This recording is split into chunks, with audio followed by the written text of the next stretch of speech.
Capítulo 12. Gracia, conciencia y la experiencia cotidiana. Hasta el momento me he referido con frecuencia al estado de gracia porque, aunque tiene muchas dimensiones, es a efectos prácticos la causa de vuestra sensación de bienestar y plenitud. Es una condición de vuestra existencia. Cada uno de vosotros expresaría lo siguiente a su manera, pero a menudo parece como si la conciencia os indicara que estáis fuera del estado de gracia, y que ya no os sustenta ese sentido de apoyo interno, misterioso y dichoso. Por desgracia, la conciencia tal como la concebís es una guía poco fiable, ya que os habla por boca de madres y padres, maestros y sacerdotes, todos desde el lejano pasado, y cada uno con sus propias ideas sobre lo que era bueno y malo para vosotros y para la humanidad en conjunto. Por supuesto, estas personas no eran, ni son, infalibles. De niños, los adultos os parecen dioses. Sus palabras tienen un gran peso porque básicamente dependéis de su apoyo. Durante la infancia es necesario que aceptéis creencias de los demás antes de que vuestra mente consciente pueda formarse las propias. Así pues, aceptáis los conceptos por vuestras propias razones. Estas creencias dadas representan el tejido espiritual y mental de ideas, la materia prima, por así decirlo, con la que tenéis que trabajar. Durante la adolescencia, se abandonan fácilmente ciertas creencias, o se alteran para que se adapten a la estructura particular de la experiencia en expansión. Pero otras creencias permanecen, quizá con algunos elementos modificados. Las creencias pueden revisarse para adaptarlas a vuestra nueva imagen, por ejemplo, mientras que la estructura o patrón principal sigue siendo el mismo. Consideremos la idea del pecado original, con las diversas formas que puede adoptar dentro del conjunto de vuestras ideas y el modo en que éstas afectan a vuestra conducta y experiencia. El propio concepto existió mucho antes del inicio del cristianismo y se explicó de diversas formas a lo largo de los siglos en las diferentes civilizaciones. Desde la perspectiva de la consciencia, es como un cuento que representa simbólicamente el nacimiento de la mente consciente en la especie como conjunto y el surgimiento de la responsabilidad individual. También representa la separación del yo que percibe y que por tanto juzga y valora, del objeto que es percibido y evaluado. Representa el surgimiento de la mente consciente y del yo, o ser con fuerte orientación individual, a partir de ese terreno básico del ser, del cual procede toda consciencia. Retrata a la nueva consciencia que se ve a sí misma como única y separada, como una evolución del árbol de la vida, y por tanto capaz de examinar sus frutos, de verse por primera vez como distinta de las demás, como por ejemplo distinta de la consciencia de la serpiente que se desliza sobre la superficie de la tierra. El hombre hizo su aparición como una criatura de distinciones. Al hacerlo así, se separó intencionalmente del resto del planeta de una nueva manera, hablando ahora en vuestros términos. Una parte de él anhelaba, naturalmente, ese primigenio más alto, desconocimiento conocedor que tuvo que ser abandonado, y donde todo estaba dado pues no hacían falta ni juicios ni distinciones, y todas las responsabilidades estaban preestablecidas biológicamente. Se vio a sí mismo erigiéndose por encima de la serpiente, que era un símbolo del conocimiento inconsciente. Pero la serpiente siempre desconcertó y atrajo al hombre, a pesar de que debía vencerla y elevarse a partir de su conocimiento. Con el nacimiento de esta consciencia nació la responsabilidad consciente sobre los frutos del planeta. El hombre se convirtió en su guardián. Nota aparte del libro. Hace un par de meses, y por las razones que se dan a continuación, un amigo nuestro sufrió unos fuertes dolores de muelas y mandíbula, lo cual le hizo perder peso. Respuesta de Seth. Tan pronto como tu amigo empezó a leer un libro sobre alimentos naturales, tuvo o se proporcionó un ejemplo excelente de la forma en que funcionan las creencias. Si ahora se da cuenta de ello, la experiencia puede ser de inestimable valor para él. Si ciertos alimentos son buenos, entonces otros deben ser malos. Si sufría algún síntoma después de comer ciertos alimentos, los evitaba. Antes de leer el libro nunca se le habría pasado por la cabeza hacerlo. El rechazo de ciertas comidas, por tanto, se convirtió en un símbolo para evitar ciertas creencias, de modo que durante un tiempo no afrontó sus creencias ni ingirió ciertos alimentos. Esto es algo muy común en muchas personas que siguen con regularidad métodos similares. En el caso de tu amigo, la comprensión de que sí puede comer esos alimentos significa que entiende que puede hallar esas creencias en sí mismo, como está empezando a hacer. Su rechazo de los alimentos durante todo este tiempo era un símbolo de que aún no estaba afrontando sus creencias. Con cada triunfo ahora ya ha habido varios gracias a tu ayuda y a la de Rupert. Se demuestra a sí mismo que lo importante son las creencias y no los alimentos, lo cual refuerza su independencia y libertad. Ha leído otro libro sobre cómo los masajes en los pies afectan a los reflejos del cuerpo. Pues bien, el trato natural que se le da al cuerpo durante esta terapia es muy beneficioso porque se respeta al cuerpo sin hacer el habitual juicio de valor sobre si algo es bueno o malo, propio de los libros de alimentación. Más adelante hablaremos de los alimentos sanos. Cuanto menos contaminada esté vuestra comida, por ejemplo, mejor os sentiréis, pero no si creéis que el cuerpo en su sabiduría no puede asimilar los alimentos comunes que le suministráis. El masaje natural es de gran valor, especialmente cuando se realiza con fines terapéuticos, pero no soluciona problemas internos. No es en sí mismo una respuesta, si bien puede ayudar con la momentánea relajación que induce. Los reflejos antes mencionados sí que existen. Si se mantiene una actitud interna adecuada, dicho masaje puede resultar de gran valor pues familiariza al cuerpo con esas sensaciones de relajación que la mente le ha negado, y puede ser un proceso de aprendizaje excelente. Fin de la nota. La serpiente es el símbolo del conocimiento más profundo entre las criaturas vivas. Contiene también el impulso para elevarse y superarse en ciertos aspectos. Fue Eva, y no Adán, quien comió primero de la manzana porque la iniciación fue impulsada por los elementos intuitivos de la raza, representados en la historia como femeninos. Solo posteriormente pudo el ego, simbolizado por Adán, alcanzar su nuevo nacimiento y su necesario alejamiento. Así pues, el árbol del conocimiento ofreció en verdad sus frutos, buenos y malos, porque esa era la primera vez en que era posible cualquier tipo de elección, y el libre albedrío. Hubo otras historias, algunas de las cuales no os han llegado, en las que Adán y Eva fueron creados juntos, y en un sueño se separaron en macho y hembra. En vuestra leyenda particular, Adán aparece primero. La mujer creada a partir de su costilla simbolizaba el necesario surgimiento de las fuerzas intuitivas, pues sin ese desarrollo la raza no habría alcanzado la autoconsciencia, tal como la entendéis. El bien y el mal representaron simplemente el nacimiento de la elección, al principio planteada con respecto a la supervivencia, para la cual hasta entonces el mero instinto facilitaba todo lo que se necesitaba. A un nivel más profundo, hay incluso otro significado más, que refleja las divisiones que tienen lugar cuando todo lo que es separa aparentemente partes de sí mismo y reparte su omnipotencia en nuevos patrones de ser que, según vuestros términos, recuerdan su origen y lo contemplan con nostalgia, pero glorificando la individualidad única que les es propia. La historia de la caída, los ángeles rebeldes y su líder Satanás que se convierte en demonio, se refiere a los mismos fenómenos pero a un nivel distinto. Satanás representa en los términos del relato la parte de todo lo que es, o Dios, que salió de sí mismo, por decirlo de alguna manera, y que descendió a la tierra quedando ligada a sus criaturas, al ofrecerles libre albedrío y la capacidad de elección que antes no había estado disponible. He aquí los majestuosos elementos otorgados a Satanás, y el poder.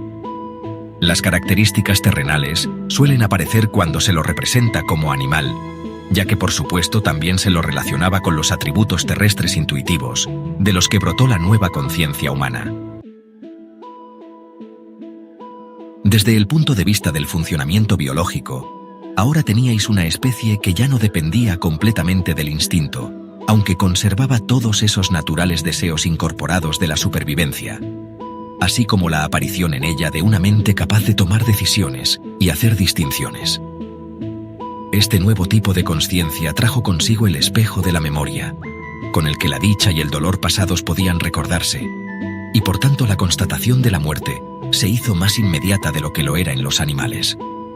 Una sola asociación podía activar en la nueva y perpleja mente el claro recuerdo de una agonía pasada. Al principio, resultaba difícil separar la imagen recordada del momento presente. La mente del hombre luchaba para albergar muchas imágenes pasadas, presentes y futuras imaginadas, y se veía forzada a correlacionarlas en cualquier momento dado. Se produjo un avance muy rápido. Era del todo natural que ciertas experiencias parecieran mejores que otras, pero las nuevas facultades de la especie hicieron necesario que se pudieran realizar distinciones claras. El bien y el mal, lo deseable y lo menos deseable, fueron de gran ayuda al contribuir a formar la base de estas separaciones. El nacimiento de la imaginación abrió enormes posibilidades, y a la vez añadió tensión a la criatura biológica, cuya estructura corporal entera reaccionaría ahora no solo a situaciones objetivas presentes, sino también a las imaginarias.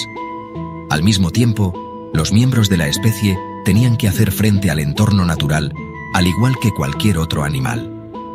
La imaginación ayudaba porque un individuo podía prever el comportamiento de otras criaturas.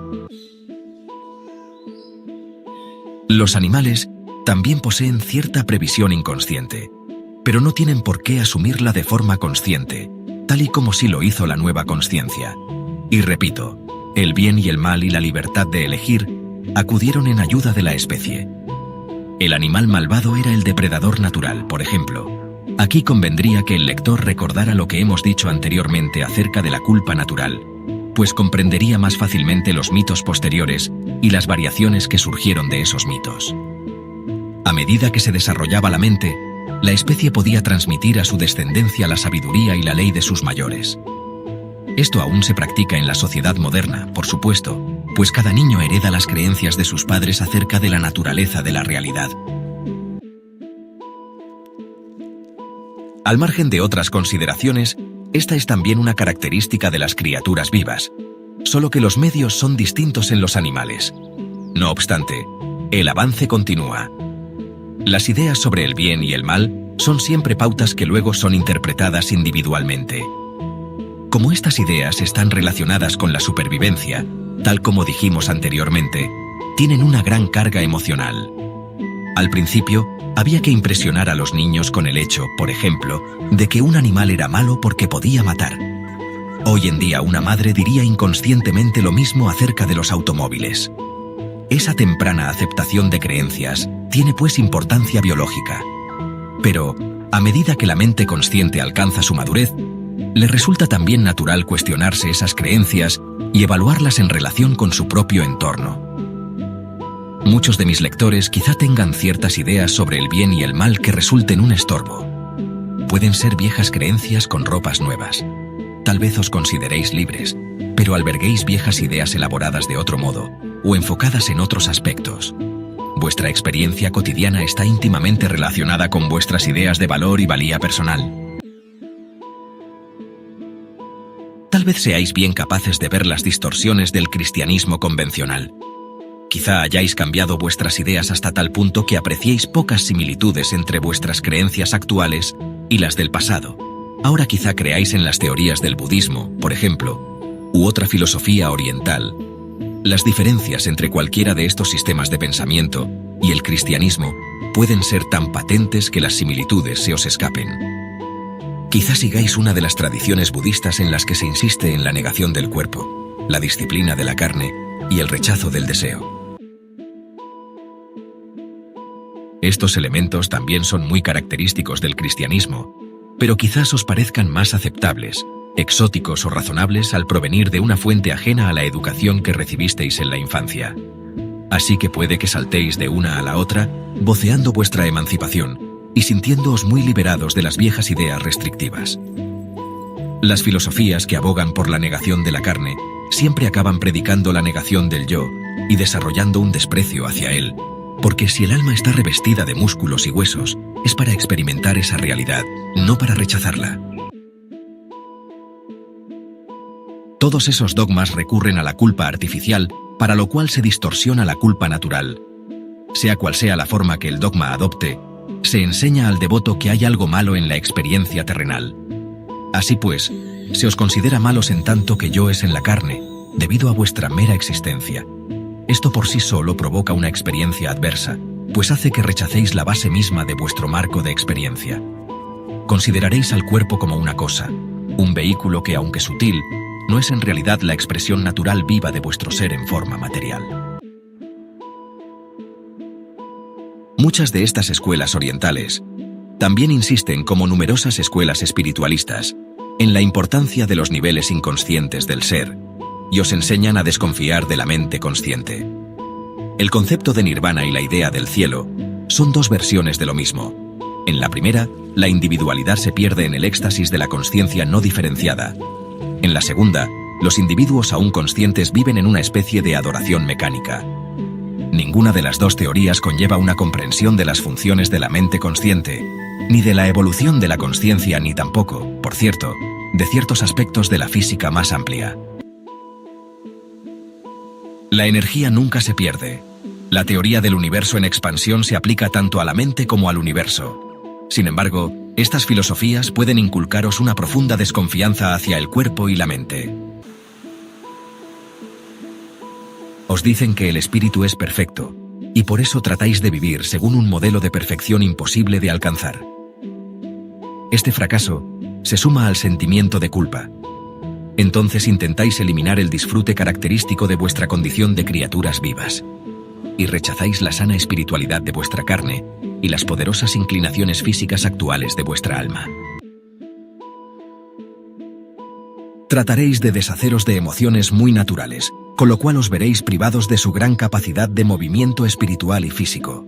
Por otro lado, algunos líderes pueden prestar poca consideración a estas cuestiones y aún así estar totalmente convencidos de la miseria de la condición humana, por lo que se concentran en los elementos oscuros y ven la destrucción del mundo cada vez más cerca, pero sin examinar realmente las creencias que despiertan esos sentimientos constantes. Tal vez les resulte más fácil cacarear un inconfundible fanatismo que proclama la venganza de Dios y habla del fin del mundo consumido en fuego y cenizas.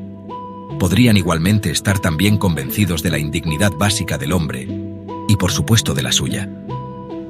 En la vida cotidiana, estas personas se concentrarán en los sucesos negativos, los acumularán y, desafortunadamente, causarán una experiencia personal que parecerá reforzar sus ideas básicas. Aquí, en un contexto diferente, encontramos la misma negación de la valía e integridad de la experiencia terrenal. En ciertos casos, todos los atributos humanos deseables se amplían y se proyectan fuera hacia un dios o superconsciencia, mientras que las características menos admirables se dejan a la raza y al individuo. El individuo, por tanto, se ve imposibilitado de utilizar gran parte de sus facultades. No las considera suyas y se asombra cuando alguien muestra estas cualidades superiores. Hasta cierto punto, tales creencias siguen ciertos ritmos tanto en las civilizaciones como en el tiempo. La mente es un sistema de controles y equilibrios, igual que el cuerpo, por lo que un conjunto de creencias aparentemente muy negativas serán a veces muy beneficiosas, pues contrarrestarán otras creencias. Por ejemplo, durante algún tiempo la civilización occidental insistió en una versión distorsionada de la razón intelectual, por lo que la importancia que se da actualmente a otras partes del yo sirve a un propósito. Las personas llegan al mundo con sus propios problemas y desafíos, y esto tiene mucho que ver con la clase de creencias nacionales y mundiales que se generan y predominan. Las creencias, naturalmente, son estructuras en las que se prueban diversas clases de experiencia. Esto también se aplica a las religiones, así como a las situaciones políticas y sociales. Siempre se produce un toma y daca entre el individuo y el sistema general de creencias en el que ha elegido vivir. Hay una creencia que considera a la enfermedad moralmente incorrecta y una creencia opuesta que la considera ennoblecedora, edificante y espiritualmente buena. Estos juicios de valor son extremadamente importantes, pues se verán reflejados en vuestra experiencia con cualquier enfermedad o malestar. El tema de la salud y la enfermedad es demasiado extenso para tratarlo a fondo, incluso en un libro como este, que trata especialmente de la realidad personal, en la cual el cuerpo desempeña un papel tan importante. La salud y la enfermedad demuestran el intento del cuerpo por mantener la estabilidad.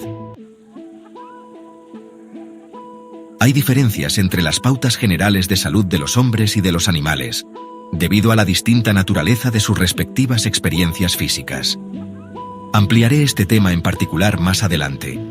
En general, no obstante, en los animales la enfermedad desempeña un papel portador de vida, pues mantiene un equilibrio dentro de la especie y entre ellos, y asegura así la existencia futura de todos los implicados.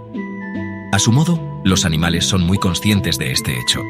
Algunos de ellos incluso provocan su autodestrucción mediante lo que llamaríais suicidio, y a veces lo hacen en masa. En este sentido, siempre están en contacto con las profundas conexiones biológicas que les hacen conocer sus propias continuidades dentro de la cadena de la naturaleza. El hombre reconoce la rica actividad psicológica propia de su especie, pero niega que exista en otras. No obstante, existen tantos tipos de movimientos psicológicos, abundantes y diversos, como especies. Todos los animales, en su amplia variedad, perciben los ciclos de salud y enfermedad como ritmos del cuerpo, y para ellos, la enfermedad posee incluso ciertas cualidades que salvan la vida a otro nivel. El instinto es muy preciso, por ejemplo, a la hora de guiar a los animales a un territorio donde puedan hallar condiciones propicias para ellos. Y en cierto modo, el bienestar del cuerpo representa para ellos una prueba física de que están en el lugar adecuado en el momento adecuado. Refuerza su sensación de estar en ese estado de gracia que mencionábamos anteriormente. Los animales comprenden la cualidad benefactora e instructiva de la enfermedad y obedecen a sus propias maneras instintivas de lidiar con ella. En una situación natural, esto podría suponer la migración en masa de un territorio a otro. En estos casos, la enfermedad de unos cuantos animales podría guiar a toda una manada a puerto seguro y suponer un nuevo suministro de alimentos.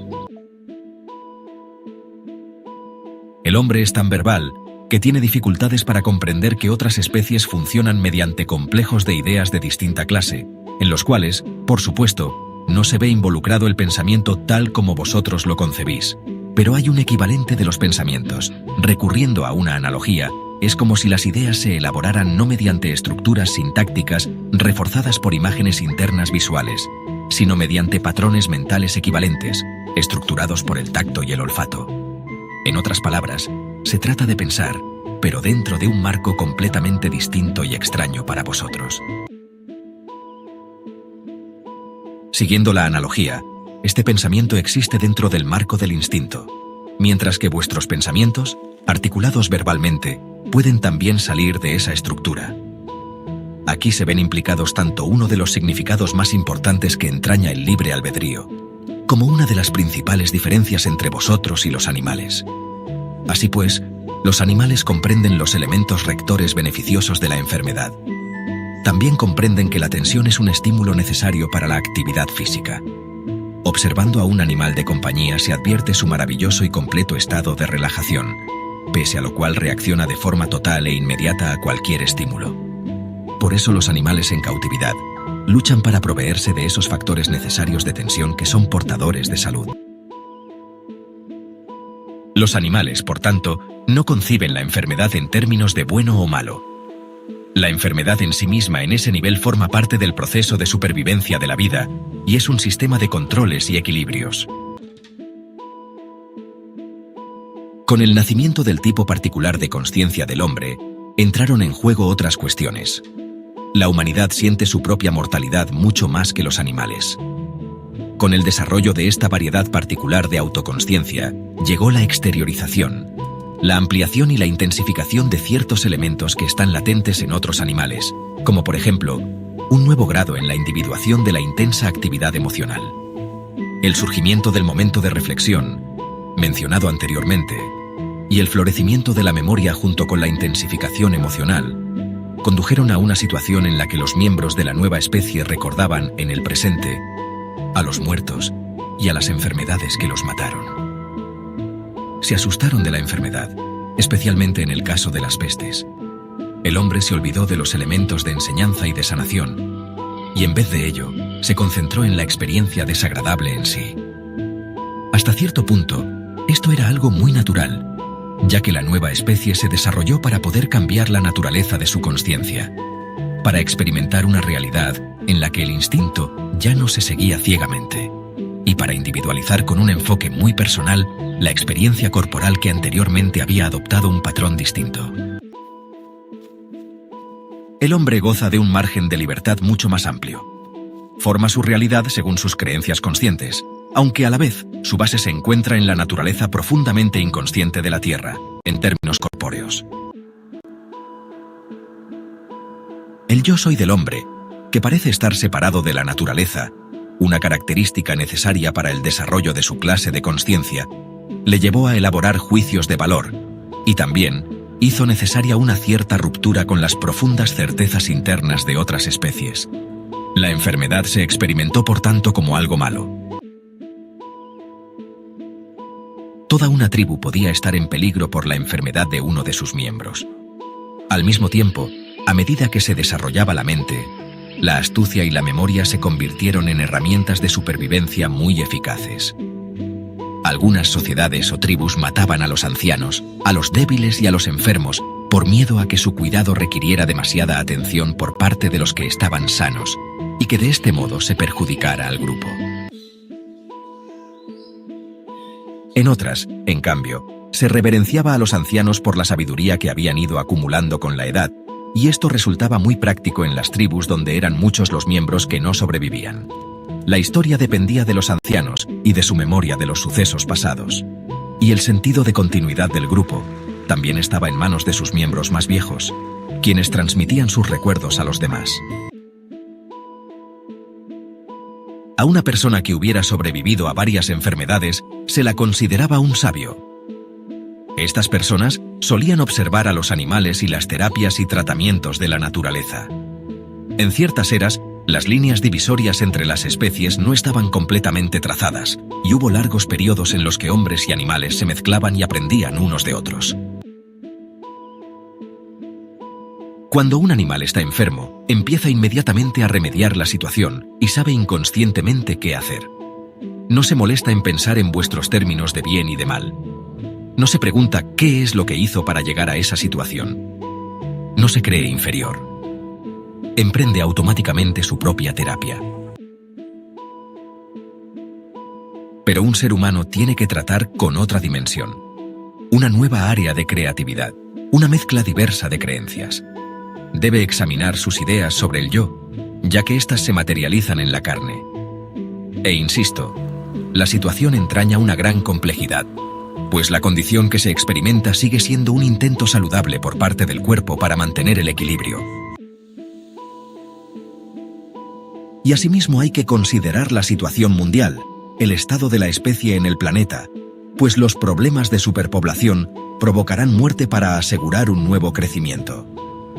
No obstante, los individuos vivos en ese momento también tendrán cierta participación en tales decisiones. Insisto, como sois seres autoconscientes, vuestras creencias regulan vuestra realidad. Un animal sabe inconscientemente que es único y que tiene un lugar en el esquema del ser. Su sentido de gracia está incorporado en él. Vuestro libre albedrío os da la libertad de elaborar cualquier creencia, incluso una que sostenga que no valéis nada y que no tenéis ningún derecho a vuestra existencia. Si interpretáis mal los mitos, tal vez creáis que el hombre se ha alejado de ese estado de gracia y que su misma esencia como criaturas está maldita, en cuyo caso no confiaréis en el cuerpo ni permitiréis que siga las pautas naturales de la autoterapia. Con el fin de desarrollar la consciencia, en vuestros términos, debe haber libertad para explorar todas las ideas, individualmente y en conjunto. Cada uno de vosotros es una entidad viva que sigue su propio desarrollo.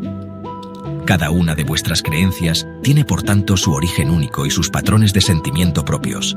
Así que tendréis que ser vosotros mismos quienes remontéis el curso de vuestras creencias y de vuestros propios sentimientos, hasta que, intelectual y emocionalmente, os deis cuenta de vuestra idoneidad y de vuestra existencia completamente original en el tiempo y en el espacio, tal como los conocéis. Este conocimiento os aportará el conocimiento consciente, que es el equivalente de la comprensión inconsciente animal.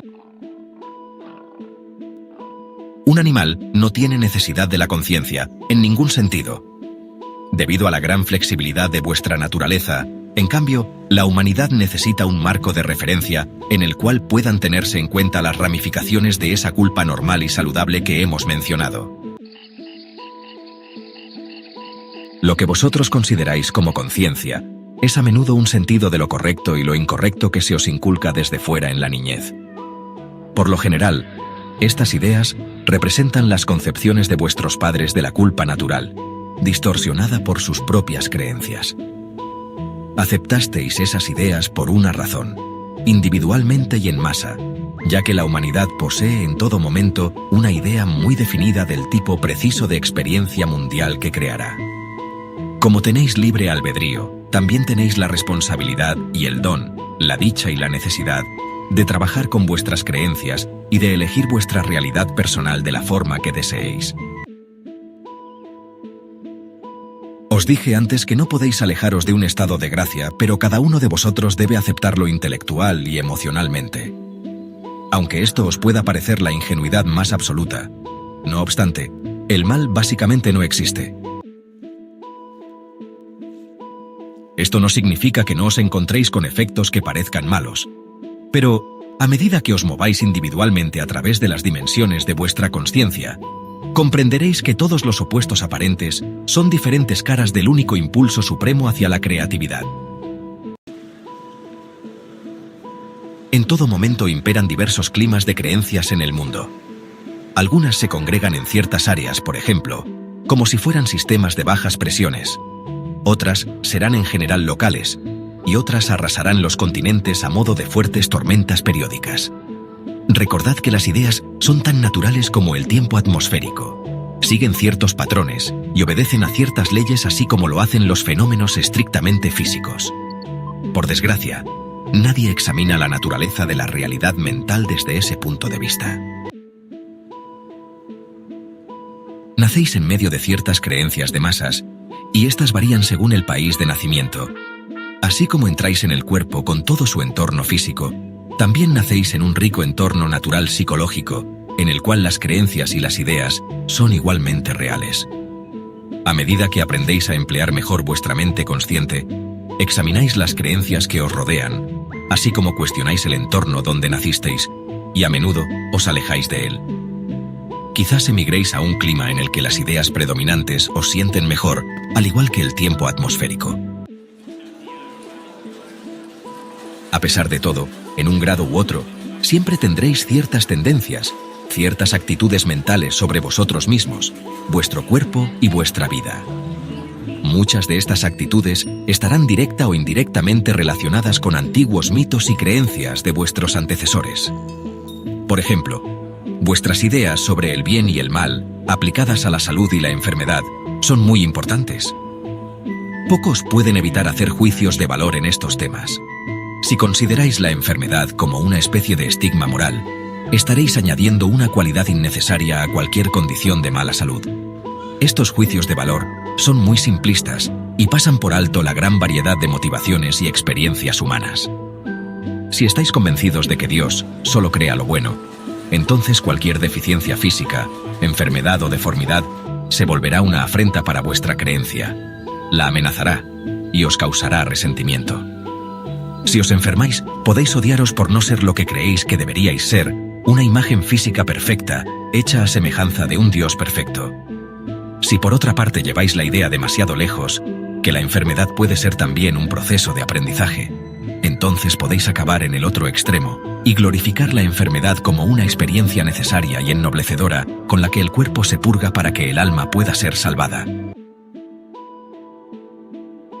Siguiendo esta creencia, confundiréis el sufrimiento con la santidad y la desolación con la pureza, y veréis la negación del cuerpo como una marca de espiritualidad y santidad. En estas condiciones podéis incluso buscar la enfermedad para demostraros la fortaleza de vuestra espiritualidad y para demostrarla a los demás, estampándosela en la cara. El mismo tipo de juicio de valor moral puede hacerse en casi cualquier sector de la actividad humana, y por supuesto tendrá repercusiones sociales. Esas reacciones se añadirán a las creencias predominantes y a la vez afectarán al individuo. Tal vez creáis que la riqueza es resultado de la virtud moral y que procede de la benevolencia directa de Dios. Como consecuencia de ello, la pobreza se convierte en una prueba de falta de moralidad. Dios creó a tantas personas pobres que evidentemente ningún hombre se debería atrever a cambiar esa situación. Esta lógica se emplea a menudo. Así pues, siguiendo estas creencias, se desprecia a los pobres igual que a los enfermos. ¿Qué pecados cometió una persona pobre o una enferma? Esta pregunta, que a menudo se plantea inconscientemente, si no conscientemente, os hace volver a las creencias en el castigo, que no tienen nada que ver con el concepto de culpa natural, sino con esas distorsiones de las que se ha visto objeto. También guarda relación con una interpretación errónea de la Biblia. Cristo, tal y como lo concebís, simplemente decía que vosotros formáis vuestra propia realidad. Trató de superar el sistema de ideas de esa época, pero tuvo que utilizarlo, y así las connotaciones de pecado y castigo distorsionaron el mensaje dado. Algunos de vosotros albergáis la creencia contradictoria de que la pobreza es virtuosa y que la riqueza es un vicio, y representa una prueba de carencia espiritual. En vuestra sociedad, esta creencia también se remonta a la Biblia y a la relación de Cristo con los pobres en vez de con los ricos. En todos estos casos, no obstante, se aplican juicios morales generales que implican sentimientos de culpa, que no tienen en cuenta la experiencia individual. Estas valoraciones tan críticas se hacen también en relación con los colores. El blanco se suele considerar puro y el negro impuro. El blanco es bueno y el negro malo. Esto, por supuesto, implica connotaciones en lo que respecta a las razas. Debéis comprender que, en este lugar y tiempo, pertenecéis a cierta raza, pero todos habéis sido miembros de distintas razas, y por tanto, habéis compartido tanto las ventajas como las ignominias que se han atribuido históricamente a esas razas, por el mero hecho de nacer en ellas. No es momento ahora de adentrarme en un extenso comentario sobre el significado de las razas, a pesar de que cada una de ellas conlleva un significado y representa un aspecto distinto de la humanidad como conjunto. Por tanto, cada raza posee un significado simbólico en la psique de la humanidad. La estructura y experiencia externas de cualquier raza dada puede cambiar, pero el simbolismo interno perdurará y se abordará creativamente. Vuestra experiencia diaria se ve afectada por vuestra raza, por vuestras creencias sobre ella, por vuestras creencias sobre otras razas y por el clima de opinión en general. Dicho muy simplemente, si consideráis a Dios en forma humana, lo proyectaréis como un ser que pertenece a vuestra raza. Si pertenecéis a una minoría, o si sois negros, os podríais ver atrapados en un conflicto de creencias. Es imposible separar vuestra experiencia diaria, en cualquiera de sus aspectos, de vuestras creencias y de los juicios que les añadís. Las creencias se reducen a vuestras ideas de lo que está bien o mal, e incluyen todas las actitudes que tienen que ver con la enfermedad y la salud, la riqueza y la pobreza, las relaciones de las razas, los conflictos religiosos y, más importante, vuestra realidad psicológica cotidiana íntima. Continuaremos con este tema, ya que tiene que ver personalmente con vosotros en esos niveles en los que vivís vuestras vidas y os relacionáis con los demás.